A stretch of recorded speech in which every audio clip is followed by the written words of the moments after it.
Planning a trip to Cambodia sounds simple, until you realize there's much more than just Angkor Wat. Cambodia is often associated with ancient temples, but the country offers much more than that. From the historical streets of Phnom Penh and the temples of Siem Reap to countryside landscapes and island beaches, each region feels completely different. And because transportation, travel time, and pacing can affect the experience a lot, planning the route properly becomes very important, especially for a 10-day trip. So in this video, we'll walk you through a realistic 10-day Cambodia itinerary, including where to go, how long to stay, what to expect in each destination, and practical tips to help you plan your trip more easily. Most international travelers begin their Cambodia trip in Phnom Penh.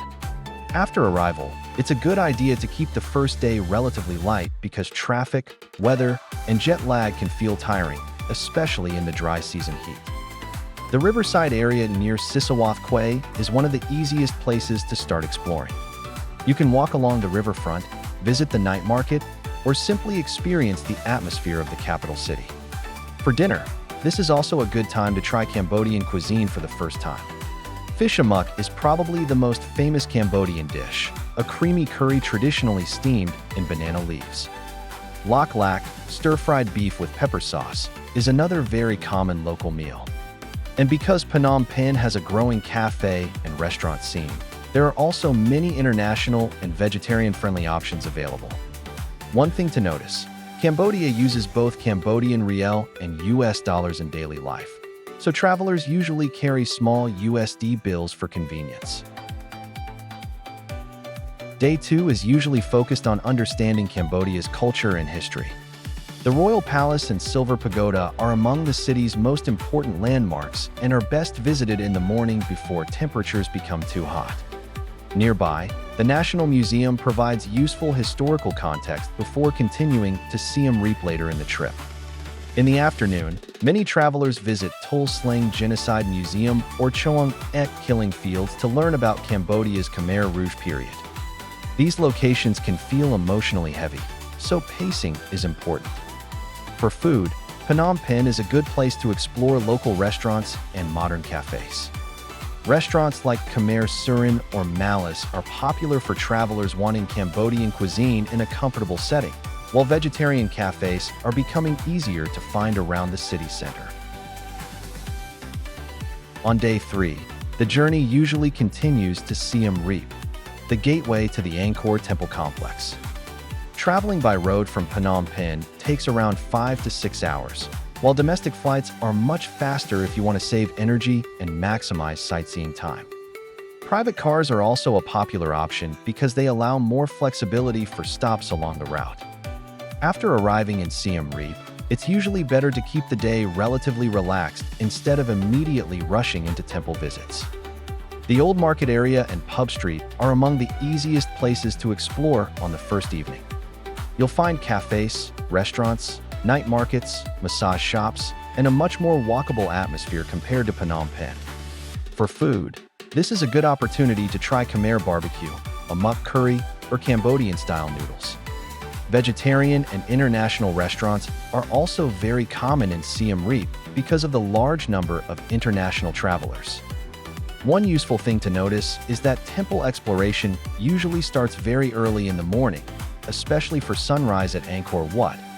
So getting enough rest on the first night in Siem Reap makes the next few days much more comfortable. Day 4 is usually dedicated to the most famous part of the trip, the Angkor Temple complex. Most travelers begin before sunrise at Angkor Wat, which means leaving the hotel very early, often around 4:30 or 5 in the morning. Sunrise at Angkor Wat is one of the most iconic experiences in Cambodia, but it's also important to expect crowds, especially during the dry season. After sunrise, the journey usually continues to Angkor Thom and Bayon Temple, famous for its massive stone faces, before reaching Ta Prohm, the temple where giant tree roots grow through ancient ruins. Because the weather becomes extremely hot around midday, pacing is very important here. Many travelers underestimate how physically tiring temple exploration can be because of the heat, walking distance, and uneven stairs. So taking breaks during the hottest hours of the day is a good idea instead of trying to see too many temples at once. For clothing, shoulders and knees should be covered inside major temple areas, especially Angkor Wat itself. Light clothing, sunscreen, water, and comfortable shoes become essential during these days. After the major temple circuit, Day 5 is usually more flexible and slower paced.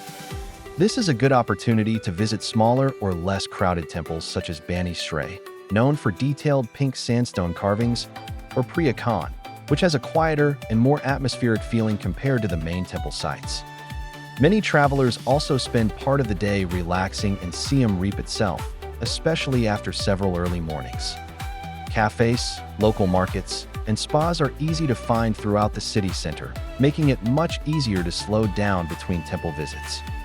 For food, Siem Reap has a surprisingly wide restaurant scene. You can still continue exploring Cambodian dishes like Khmer curry or grilled freshwater fish, but there are also many vegan-friendly cafes and international restaurants available around the Old Market area. In the evening, watching an Apsara dance performance combined with dinner is one of the most common cultural experiences in Siem Reap. The dance itself has deep historical connections to Khmer royal culture and Angkor traditions. By Day 6, many travelers are ready for a completely different side of Cambodia beyond temples and city centers.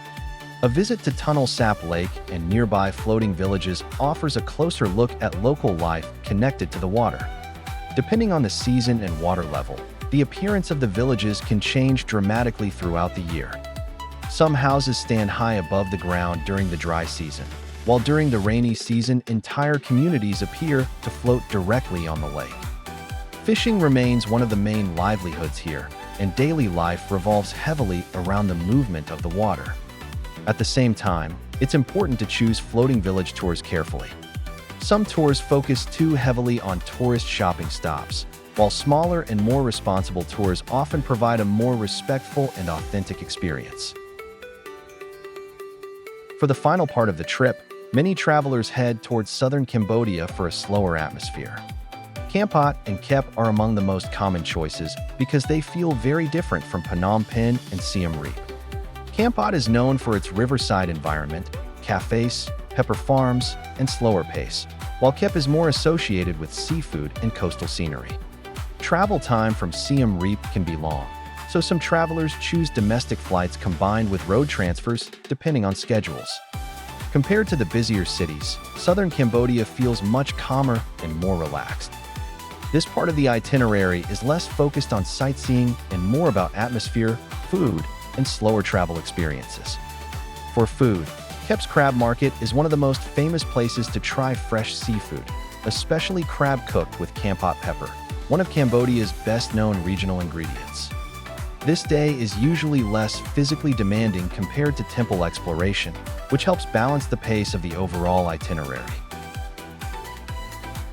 Day 8 is usually one of the slowest and most flexible days of the itinerary.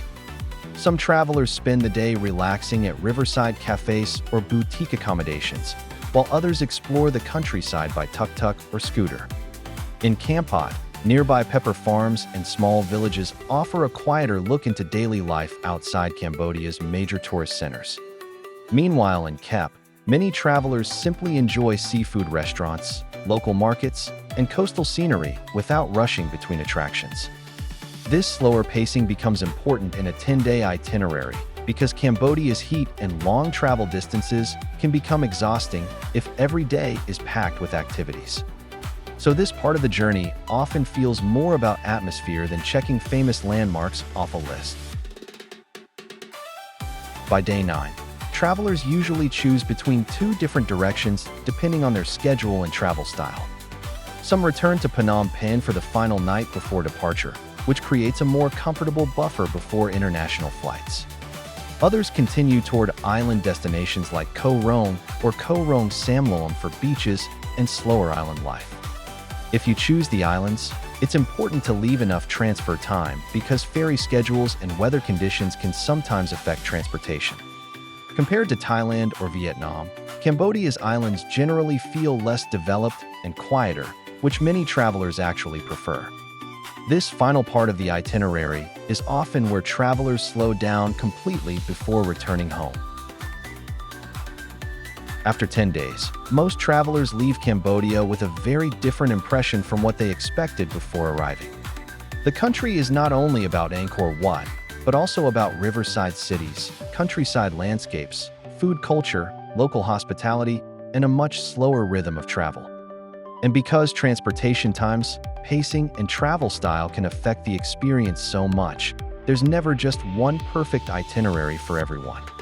Some travelers focus more on temples and history, while others prefer slower destinations like Kampot, Kep, or the islands. So if you're still planning your Cambodia trip or trying to decide what route fits you best, Custom Asia Travel is always here to help create a more personalized journey. A 10-day trip gives you enough time to experience several different sides of Cambodia, from history and temples to local life and slower coastal destinations. And because every traveler moves at a different pace, the best itinerary is usually the one that fits your own travel style. If you're still planning your route or looking for a more customized experience, Custom Asia Travel is always here to help create a trip that fits you best.